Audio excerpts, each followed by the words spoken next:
প্রথম সারিতে আমি মাত্র ৩ জন মন্ত্রী দেখতে পাচ্ছি। ফুটবল মাঠের নিয়ন্ত্রণে যেমন একজন রেফারি থাকে, তেমনি সংসদ অধিবেশনকে পরিচালিত করতেও থাকেন একজন স্পিকার। বর্তমান ত্রয়োদশ জাতীয় সংসদ অধিবেশনে এ দায়িত্ব পালন করছেন মেজর হাফিজউদ্দিন আহমেদ বীর বিক্রম। ইতোমধ্যেই তার নিরপেক্ষতা, দক্ষতা প্রশংসা কুড়াচ্ছে সরকারি দল, এমনকি বিরোধী দলের সদস্যদেরও। সংসদের ইতিহাসের সবচেয়ে সফল স্পিকার হিসেবেও হাফিজউদ্দিন আহমদকে মনে করছেন কেউ কেউ। মাননীয় চিফ হুইপ, এই যে তালিকা দেন,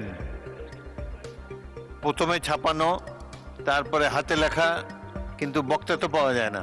দেশের একটি গণমাধ্যমকে দেওয়া সাক্ষাৎকারে স্পিকার হাফিজউদ্দিন আহমেদ নিজেও কথা বলেছেন তার দায়িত্ব ও চ্যালেঞ্জ নিয়ে।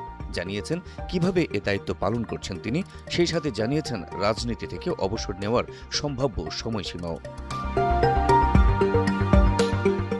মেজর হাফিজ বলেন, সংসদের ভূমিকা হলো ফুটবল খেলার রেফারির মতো। রেইনবো অ্যাক্রোপ্লাস্টে অ্যাক্রিলিক এমালশন থাকায় মুছে ফেলা যায় যে কোনো দাগ সহজেই। Rainbow paints, colour of joy. দুই দল খেলবে, তারা যাতে ফাউল না করতে পারে বা ফাউল করলে আমি যাতে ইয়েলো কার্ড বা রেড কার্ড দেখাতে পারি, সেই ধরনের প্রস্তুতি আমার আছে।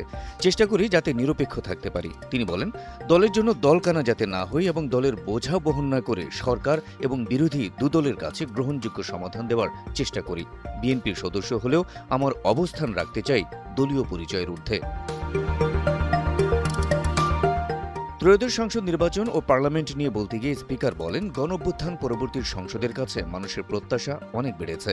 এবার কারচুপির মাধ্যমে নয়, জনভোটের রায়ে নির্বাচিত হয়েছেন এমপিরা।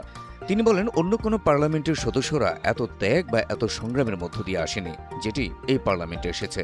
সেজন্য আমার আশা, এই পার্লামেন্ট অতীতের অন্য সব পার্লামেন্টকে ছাপিয়ে যাবে এবং জনকল্যাণে অতীতের পার্লামেন্টগুলোর চাইতে ভালো রেকর্ডে এগিয়ে থাকবে।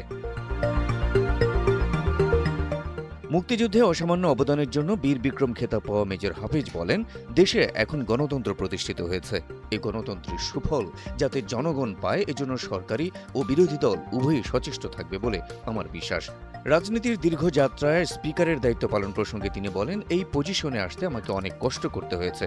আমি কোনো ধন সম্পদ অর্জন করতে চাইনি। অন্য দিক দিয়ে হয়তো আল্লাহ আমাকে পুষিয়ে দিয়েছেন।